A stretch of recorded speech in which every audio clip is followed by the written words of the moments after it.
Et la première victoire de l'histoire pour l'album Dance va être remise à... En 1998, dans un contexte ultra compliqué et complexe pour la musique électronique, Laurent Garnier est le premier artiste de ce style à être récompensé aux victoires de la musique. 30 de Laurent Garnier. Alors que le contexte est ultra compliqué et complexe pour la musique électronique en France, cette victoire permet d'apaiser pendant un temps les professionnels du secteur et les représentants de cette musique. J'espère simplement que cette victoire permettra à la techno de s'exprimer plus librement sans subir l'incompréhension et la répression rencontrées ces dernières années. Merci beaucoup. Mais l'apaisement est de courte durée, puisqu'aujourd'hui la musique électronique a complètement disparu de la direction artistique des victoires de la musique. Et il est assez fou de se dire que même Daft Punk n'a jamais été récompensé aux victoires de la musique. Il me paraît essentiel de comprendre vraiment la place qu'a occupée la musique électronique aux victoires de la musique. Elle apparaît donc, comme j'ai dit en intro, en 1998 avec Laurent Garnier, à une époque où les choses évoluent. En France, on a la première technoparade cette année-là, et donc la première victoire de la musique pour un artiste de musique électronique. Et pourtant, en dehors de ça, les rave parties sont toujours fortement réprimandées, et la musique électronique n'arrive pas à se faire de place en club. À part quelques rares exceptions, quelques clubs qui font le choix de cette musique, je pense à l'Enfer à Dijon ou le Rex Club à Paris, c'est pas les seuls, mais ils étaient assez peu nombreux. Il était très difficile pour les artistes de s'imposer dans les clubs à cette époque. Les jeunes d'aujourd'hui ne peuvent pas imaginer, comme à l'époque, les clubs étaient vraiment anti. Ah oui. Et les clubs, et même, tu vois, la SACEM, des gens comme ça, on va dire l'establishment, étaient anti parce que rave, parce qu'on payait rien. Et surtout, il faut vraiment comprendre que la scène professionnelle, la scène musicale en général, est très fermée à ce style de musique. Et dans tout ce tumulte, Laurent Garnier remporte une victoire de la musique pour son album 30. Et quand on arrive, nous, pour les victoires de la musique, on arrive avec le matos et le premier truc qu'on entend, c'est « qu'est-ce qu'ils viennent foutre ici que leur musique de merde ?» Et par rapport à ça, pour moi, il y a un élément essentiel à relever.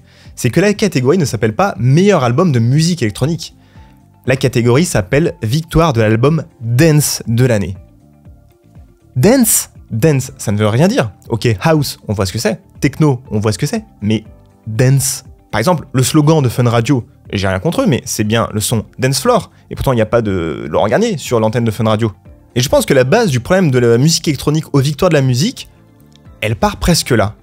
Alors peut-être que je pars dans une discussion un petit peu de nerd, de geek de musique électronique, mais on part déjà d'un constat qui est que le style nommé, la catégorie dance, finalement, ne veut rien dire. Le fait que Laurent Garnier a été le premier à remporter cette catégorie, on y a donc associé une image de techno, de house, et vraiment de musique électronique, de club, quelque chose d'assez pur, puisque c'est Laurent Garnier. C'est le meilleur ambassadeur en France de ce style. Et la problématique, elle a toujours perduré pour cette catégorie, puisqu'en 2000, elle s'appelle en fait album Nouvelle Tendance. Et je vous fais apparaître le palmarès de toutes les victoires de la musique pour cette catégorie, et on se rend compte que finalement, il y a beaucoup d'artistes très différents. Et en 2000, quand ça s'appelle Meilleur Album Dance, c'est le Trabendo des Négresses Vertes qui remporte la catégorie. Et c'est un univers qui est quand même assez éloigné de la musique électronique.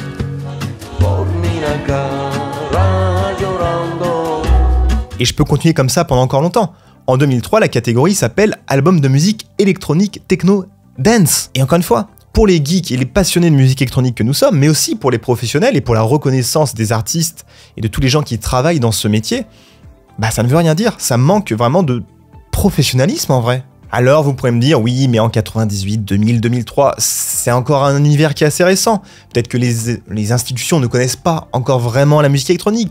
Elles y travaillent, mais c'est pas encore ça. En 2015, je vous plante le décor, la catégorie s'appelle Album de musique électronique ou Dance de l'année. Ou la dance n'est donc pas catégorisée comme musique électronique en fait pour les victoires de la musique. C'est l'album de musique électronique ou dance. Et on voit que les nommés dans cette catégorie, c'est Ghost Surfer de Cascadeur, qui remporte d'ailleurs la victoire de la musique, Complètement Fou de Yel et Listen de David Guetta. Donc c'est des univers qui sont complètement différents en fait. Je veux quand même faire une précision, c'est que là je ne parle pas de goût ou de qualité musicale, attention. Là, l'idée de cette vidéo, c'est pas de dire ça c'est de la bonne musique, ça c'est pas de la bonne musique. Je suis personne pour juger ça.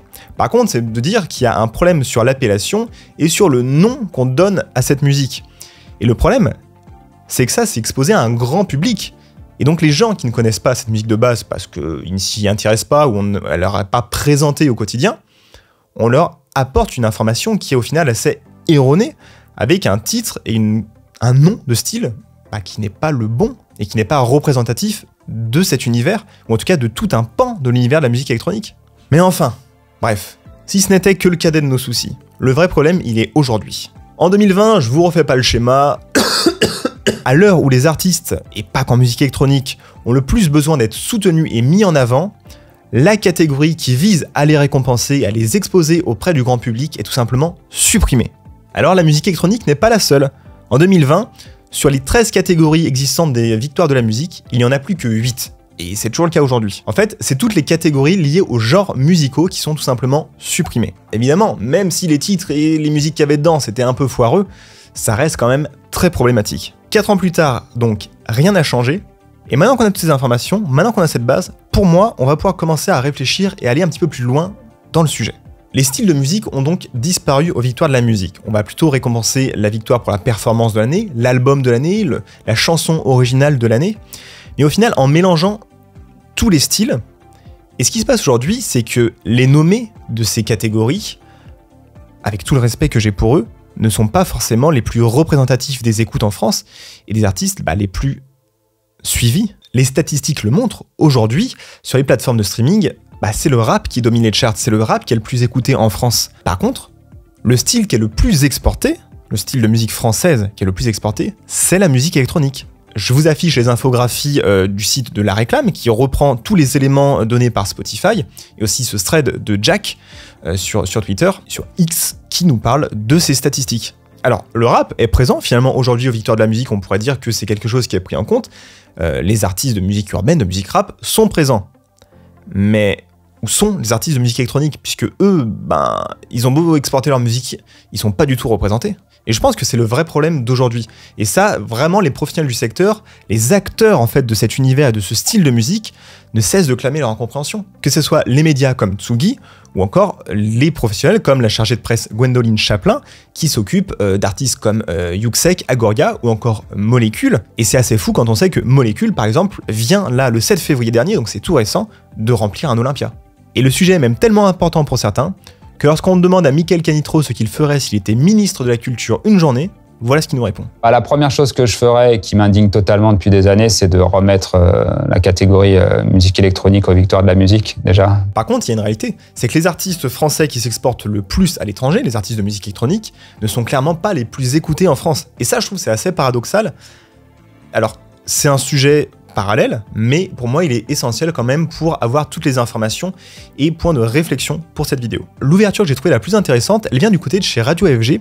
Alors l'article date déjà de l'an dernier, de 2023, mais je pense qu'il va rester d'actualité à un bon moment, comme cette vidéo malheureusement risque de rester actuelle, et en tout cas ne pas être obsolète d'ici l'année prochaine. Radio FG nous parle et réfléchit à finalement pourquoi est-ce que la musique électronique, comme le rap, n'aurait pas sa propre cérémonie. Après tout, c'est vrai que le rap récompense ses propres artistes, les fans suivent ces récompenses, les fans suivent ces artistes et participent finalement à cette cérémonie et à cette récompense et cette mise en valeur de la scène rap.